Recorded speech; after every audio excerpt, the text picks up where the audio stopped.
Hi everyone and welcome. This is Laurie of More Art from the Heart, here to share with you one of the 10 kits that I'm carrying in my Artfire store. The link will be down below this video to get to my Artfire store. Once you are there, go to the right, click on 10 kits, and check out all the different tins and kits that I am carrying there.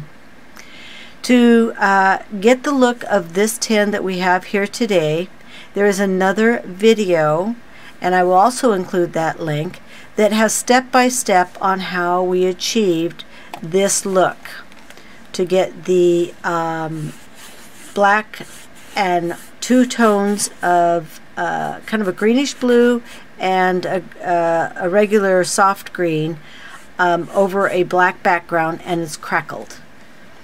I also don't have these glued down so that I could show you the front a little bit better here on this video, but again, if you go to the other video, you'll even get a better look. So this is what the lid looks like here. I'm going to talk to you about how we got this look. So first of all, let's go to what you get in this kit. This is a 4 by 3 inch by 1.5 inch tin, 2 pieces, lid in the top. You get that in this kit. You get 2 of these flowers. I did not paint or do anything to the flowers when I added them onto the finished tin, because I like the color and contrast against the green that was there. I used a skewer to kind of curly cue the ends, and then I just tied it simply together with the seam binding that comes in the kit. But you could paint or spray or change the color of these if you'd like. You get 1 metal book plate. Some of the kits, these are in a brass, some are in a gold, some are in kind of a copper looking color. This one is silver here, because you're going to paint this and with your black gesso and rub and buff to get the look that I've got here on the finished one. You're also going to get in this kit 4 of the chipboard hearts. These are from Jewels of the Jewel Box, and I will have her link below too, so that you can check out some of the fun things that she has in her shop as well. The piece of paper that you get in this kit is from Prima. It's of the Printery collection, 6x6, and it has some cute graphics on it that I'm going to show you some different ways that you can use. There's enough of this paper to be able to trace around the lid here and get the 2 pieces that you need to finish the inside of your tin, if you would like to do it the way that I've got mine. It's papered on the inside, and then it's just black gesso around the rims. The paper has been distressed and then inked around the edges. And then this is a piece that I've cut off of there to add here. If I was to give this as a gift, this would be a nice little area to write my sentiment or note in. And of course, then the tin is plenty deep enough to go ahead and add some great little goodies inside there, either edible or maybe even a little card or mini album could even fit in here. Your choice. And then so you've got the 2 pieces here, and you've got this beautiful finish we've got going on. So check out that video for step-by-step if you need a step-by-step on how to do that. Otherwise, I'm just going to describe to you how we got this. So what you're going to need is to get some white gesso, some black gesso, some crackle paint, medium, and actually I don't think it's a paint, I think it's just crackle medium.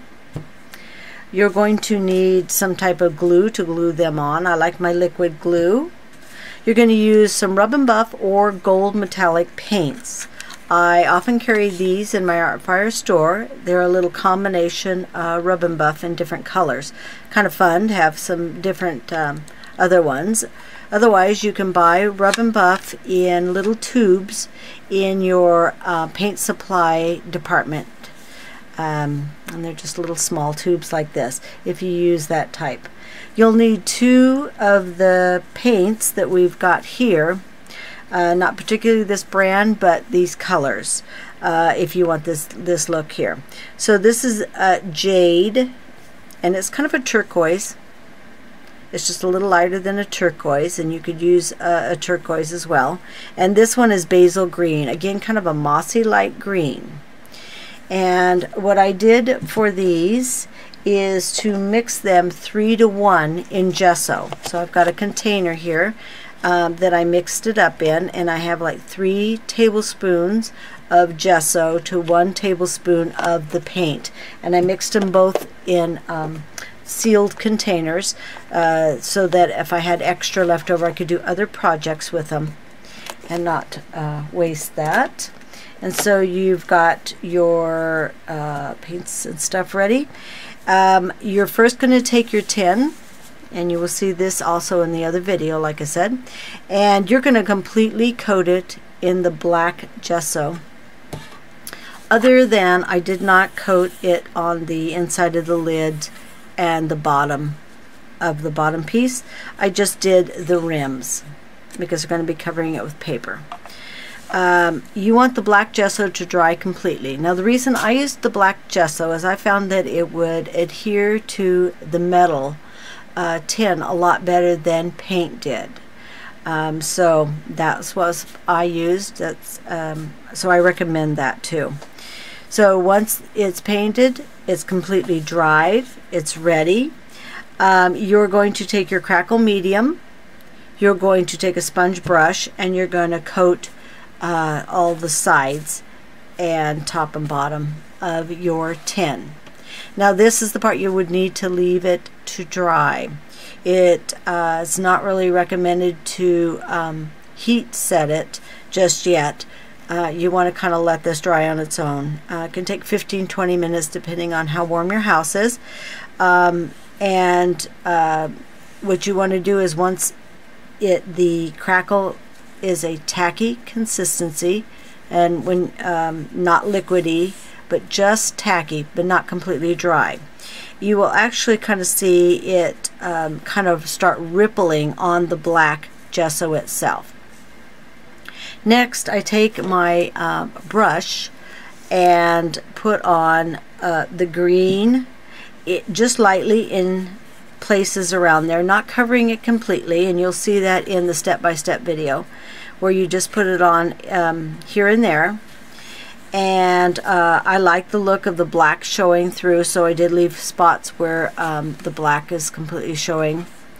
Then I've taken the bluish green and then gone over the areas that I didn't do with the light green.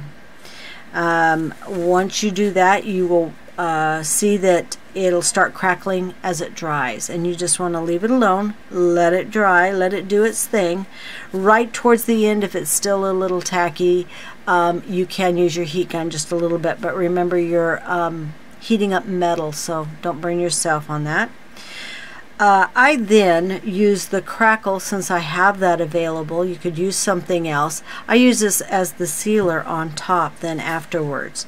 So I go ahead, and once everything's completely dry, I go ahead and put one coat over with the crackle, and it just helps seal it really nicely so it won't peel off so easily on you. You're going to take your book plate, you're going to paint that black with the black gesso. And when it's completely dry, then I went over and just put my finger in the rub and buff and rubbed just gently over the areas to bring out and highlight all the little intricate pattern that is on your piece of book plate. It does come with some brads. You can put the just put them right through and then bend them and glue them on the back, like I've done here. You won't actually put them through the tin, you're just going to make them look as though they are. I used a piece of paper that I stamped the words thank you on, and put that in behind here. You could personalize this, put name of someone that you're maybe giving this to. You could put friends, you could put a little poem, whatever kind of little sentiment you want to put in there, you could do.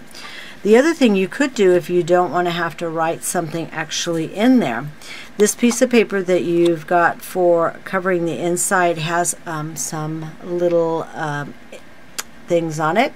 This says remembering. You could cut that out and put that in there. You could actually cut the little clock face, or you could even do this cute little bee and script that's down here at the bottom. And you would still, by only cutting out a little small square to fit in here, you will still have plenty of paper to cover both the inside and top and bottom, the way I have here. I did not use that remembering, so I went ahead and cut it out, inked and distressed it, and put it right in on that piece of paper. So you're going to also ink and distress the edges of this paper after you've cut it out, if you like this look. The inside of the tin just has the black gesso, and then when it was dry, I ran my finger around, so we can get that in there, and just put a little bit of the gold rub and buff in there just to kind of set it off. It just kept the inside of it looking a little more vintage to me. But you're welcome to paint the inside of your tin. The only thing you want to not do is not get too many heavy coats right on this very edge rim, obviously, because it's going to make it a little hard for your lid to come off and on. And so then the next step, after everything has been dried, you're going to take your little chipboard pieces, and what I did first was paint them in the black gesso, let that dry. Then I used the crackle paint. When it was tacky, I put some more of the black gesso over the top of it because I kind of wanted a textured look to my heart. You see the textured look on there? It actually almost kind of looks like brush strokes going this way, because I kind of want it to look like a piece of metal as well. Then I went over real lightly on the ridges with the gold rub and buff. And like I said, you could put these that direction on there. You could turn them this way on there. You can leave them off. You could stickles around the edges of these if you like that look. You could also add little tiny beads on there as well, would look really good. And so again, you would then glue each of these pieces down and where you would like them. Same with the flowers, you're just going to put a little dab of glue right on there and place those on there. Well, I hope you enjoyed this project, and I look forward to hearing your comments. Everybody, have a great day. Thank you once again for peeking in on me. You should find all the links that you need for this project and the kits down below. Thank you for joining me. Bye.